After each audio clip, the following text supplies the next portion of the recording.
헝가리는 세계에서 가장 인기 있는 나라 중 하나입니다. 수도인 부다페스트는 지구상에서 가장 웅장한 도시 중 하나로 꼽히죠. 나라 전역에서 유네스코 세계문화유산으로 보호받는 수많은 유적지와 건물들을 발견할 수 있습니다. 헝가리에는 또한 중앙 유럽에서 가장 큰 호수인 발라톤 호수와 유럽 대륙에서 가장 광활한 초원인 호르토바기 같은 놀라운 자연 경관도 자리하고 있습니다. 헝가리의 면적은 약 9만 제곱킬로미터에 달하는데요. 만약 건축 기행을 즐기시는 분이라면 이 나라를 꼭 목록에 추가하셔야 합니다. 건물들이 그야말로 눈부시거든요. 고전시대의 걸작들과 매혹적인 박물관들이 전 세계 방문객들을 끌어들입니다. 중앙 유럽의 심장부에 위치한 내륙국인 헝가리는 북쪽으로 슬로바키아 동쪽으로 루마니아 남쪽으로 세르비아 그리고 서쪽으로 슬로베니아와 국경을 접하고 있습니다. 터키에서는 헝가리로 바로 가는 직항편을 이용할 수 있습니다. 헝가리는 유럽연합 EU 회원국이기 때문에 유효한 쉥겐 비자만 있다면 입국 절차는 간단합니다. 하지만 대비는 하셔야 해요. 여름은 기온이 섭씨 35도까지 쉽게 올라갈 정도로 매우 더울 수 있습니다. 반면에 겨울에는 눈이 내리고 꽁꽁 얼어붙는 추위가 찾아오며 종종 영하 10도까지 떨어지기도 합니다. 헝가리를 여행하다 보면 볼에 키스하며 인사하는 방식이 이곳에서는 일반적이지 않다는 것을 금방 깨닫게 되실 겁니다. 특히 이성 간에는 더욱 그렇죠. 악수가 안녕하세요라고 말하는 선호되고 예의 바른 방식입니다. 사람들은 보통 서로를 이름과 성 모두로 부릅니다. 만약 헝가리 가정에 초대를 받았다면 선물을 가져가는 것이 관례입니다. 꽃이나 초콜릿 혹은 좋은 와인 한 병 같은 것 말이죠. 빈손으로 도착하는 것은 무례하게 여겨질 수 있습니다. 그리고 한 가지, 더 안에 들어설 때는 신발을 벗으셔야 합니다. 여러분이 금방 알아차릴 한 가지는 흡연이 아주 만연해 있다는 것입니다. 대중교통이나 실내 공공장소에서의 흡연은 금지되어 있지만 많은 헝가리인들이 골초입니다. 또 하나 염두에 두실 점은 이곳에서는 영어가 널리 쓰인다는 것입니다. 사실 영어를 아는 것은 종종 구직의 필수 조건이 되기도 합니다. 현대 헝가리는 광범위한 교통망을 발전시켜 유럽 전역의 무역 허브 역할을 하고 있습니다.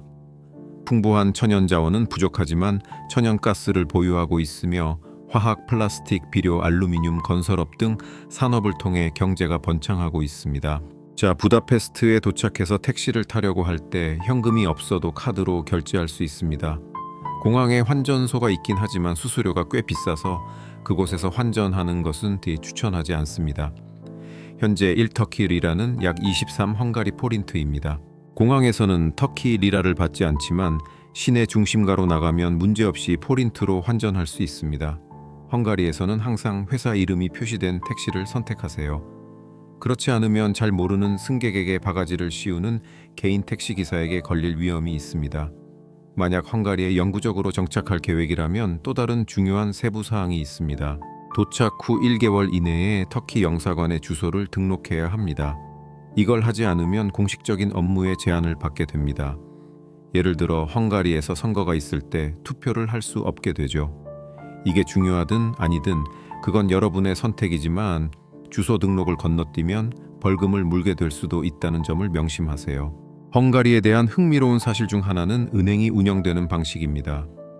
고금리 대출과 신용카드로 막대한 수익을 올리는 터키와 달리 헝가리의 이자율은 매우 낮습니다. 그 때문에 이곳 은행들은 다른 방식으로 돈을 법니다. 예를 들어 자기 은행 ATM에서 현금을 인출할 때 한 달에 서너 번만 무료로 이용할 수 있습니다. 그 이후부터는 수수료를 부과합니다. 그리고 은행 이름이 없는 ATM을 사용하면 그 수수료가 놀라울 정도로 높을 수 있습니다. 만약 헝가리에서 아파트를 임대할 계획이라면 터키와 다른 점을 또 발견하게 될 겁니다. 헝가리 집주인들은 보통 한 달치가 아닌 두 달치 월세를 보증금으로 요구합니다. 즉, 계약을 할 때 보통 월세 세를 선불로 지불해야 하는 거죠. 한 달치 월세에 두 달치 보증금을 더한 금액입니다. 반면에 헝가리에서 차를 렌트하는 것은 그다지 좋은 생각이 아닙니다. 렌트 가격이 문제가 아니라 바로 주차 때문입니다. 숙소에 무료 주차장이 포함되어 있지 않다면 주차 요금이 매우 비싸다는 것을 알게 될 겁니다. 사실 헝가리는 유럽에서도 주차비와 교통 범칙금이 가장 비싼 나라 중 하나이며 특히 관광 명소 근처는 더욱 그렇고 교통 법규도 엄격합니다. 맥주 단 한 잔을 마신 후에도 운전을 할 수 없습니다. 법적 혈중 알코올 농도 기준은 0입니다. 만약 적발되면 면허를 잃을 수도 있습니다. 헝가리를 유학할 곳으로 고려하는 분들에게는 실질적인 이점들이 있습니다. 이곳에서 취득한 학위는 유럽연합 전역에서 인정받기 때문에 다른 EU 국가에서 일하기 위해 추가적인 자격 시험을 걱정할 필요가 없습니다. 헝가리에서의 학업 비용은 다른 많은 유럽 국가들에 비해 저렴한 편입니다. 그리고 국가가 대학 입학 시험을 주관하는 터키와는 달리 헝가리에서는 각 대학이 예비 학생들을 위한 자체 입학 시험을 조직합니다. 많은 이주민들에게 또 다른 놀라움은 헝가리에 있는 터키 식료품점의 수입니다. 상점에서는 터키어로 라벨이 붙은 다양한 터키 제품을 판매하여 쇼핑이 친숙하고 쉽습니다. 하지만 헝가리의 부가가치세 BAT는 27%로 상당히 높다는 점을 명심하세요. 유럽에서 가장 높은 수준 중 하나입니다. 긍정적인 면은 자동차를 살 때 특별 소비세 같은 추가 세금을 내지 않기 때문에 이곳의 차량 가격이 터키의 거의 절반 수준이라는 것입니다. 헝가리의 의료 시스템 역시 터키와 다소 비슷합니다. 모든 사람에게는 주치의가 있으며 어떤 의학적 문제가 생기면 먼저 그들을 방문해야 합니다. 만약 상태가 심각하다면 그들이 당신을 병원으로 연결해 줄 겁니다. 많은 나라와 마찬가지로 공공보험은 사립병원에는 적용되지 않습니다. 사립병원을 이용하려면 본인이 비용을 지불해야 합니다. 사회적인 면에서 헝가리 사람들은 대체로 따뜻하고 친절하며 환대해 줍니다. 유럽의 일부 지역에서는 터키인들이 차별에 직면할 수도 있지만 헝가리에서는 그런 경우가 거의 없습니다. 이곳 사람들은 터키인들을 다르게 대할 이유가 없다고 생각합니다. 그들은 오스만 제국이 한때 헝가리 일부를 통치했지만 헝가리 문화를 동화시키거나 말살하려 하지 않았다고 기억합니다. 이 때문에 헝가리인들은 터키인들에게 적대감을 가지고 있지 않습니다. 헝가리인들은 좋은 대화를 즐기지만 특히 헝가리 가정을 방문할 때는 피해야 할 몇 가지 주제가 있습니다. 정치와 스포츠는 논란의 여지가 있는 주제로 간주되며 특히 의견이 다를 경우 더욱 그렇습니다.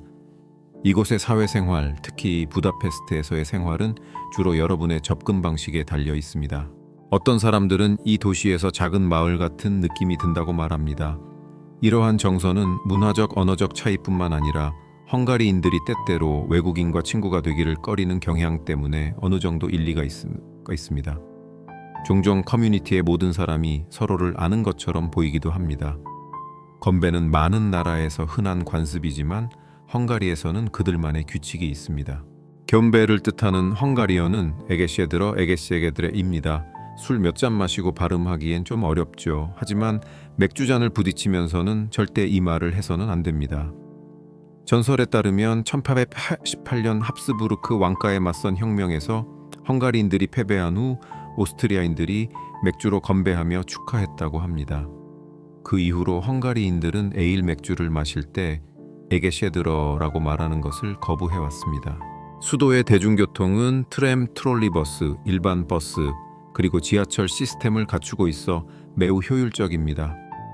비록 일부 차량은 꽤 낡고 닳아 보일 수 있지만요. 한 가지 주요 단점은 탑승하면서 요금을 낼 수 없다는 것입니다. 특정 지하철역의 작은 키오스크에서 10장 또는 20장짜리 티켓 묶음을 판매하며 정기 통근자들을 위한 월간 패스도 이용 가능합니다. 매 여정 시작 시 티켓을 반드시 개찰 펀칭해야 합니다. 무작위 검문이 흔하고 티켓을 개찰하지 않은 사람들에게는 벌금이 부과되기 때문입니다. 나라의 수도인 만큼 부다페스트는 작은 마을이나 시골 지역보다 물가가 훨씬 비쌉니다. 더욱이 현지 급여와 비교할 때 부다페스트의 생활비는 꽤 높을 수 있습니다. 부다페스트에서 편안한 라이프 스타일을 즐길 수 있을지 아니면 도시 외곽의 작은 방에서 살게 될지는 상당 부분 여러분의 급여와 개인적인 생활 수준에 달려 있습니다. 부다페스트의 일부 외국인 거주자들은 임대보다는 자신의 아파트나 주택을 구입하는 것을 선호할 수도 있습니다. 다행히도 헝가리는 외국인들이 행정당국 사무소에 구매 허가를 신청하기만 하면 부동산을 소유할 수 있도록 허용하기 때문에 이는 문제가 되지 않습니다. 이제 헝가리의 역사를 간략하게 살펴보겠습니다. 헝가리 민족의 기원은 수천 년 전 중앙 유라시아의 유목민 훈족으로 거슬러 올라간다고 여겨집니다. 이 때문에 역사학자들은 종종 헝가리인과 튀르크 민족 간의 깊은 문화적 유대를 강조합니다. 지금의 헝가리에 정착하기 전에 이 부족들은 중앙아시아의 우랄 산맥과 알타이 산맥 주변에 살았습니다. 그리고 그 당시 그들은 훈족으로 알려져 있었죠. 많은 역사학자들이 헝가리 민족의 위대한 조상으로 여기는 훈족의 아틸라는 터키인들에게도 그들 고대 유산의 일부로 간주됩니다. 오늘날에도 헝가리어와 터키어 이름 사이의 유사점을 발견할 수 있습니다.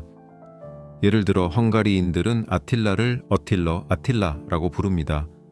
엠레는 임레우가 되고 술탄은 졸탄이 됩니다. 많은 단어들이 어원을 공유하기도 합니다. 수염은 석칼, 에싸칼, 어머니는 어녀, 아냐거, 문은 카푸, 뚜껑은 쿠파크입니다.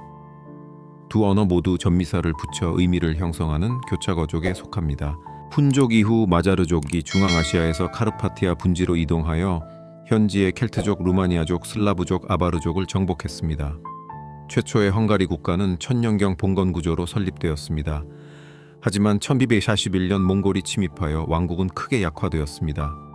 1526년 모하치 전투에서 패배한 후 헝가리는 거의 150년 동안 오스만 제국의 통치를 받게 됩니다. 이후 헝가리는 오스트리아 헝가리 제국의 일부가 되었습니다. 하지만 두 차례의 세계대전이 그 제국을 종식시켰습니다. 1946년 2월 1일 헝가리는 공화국으로 선포되었습니다. 오늘날 이 나라의 인구는 거의 1천만 명에 달합니다. 유럽연합의 회원국임에도 불구하고 헝가리는 유로 대신 자체 통화인 헝가리 포린트를 사용합니다.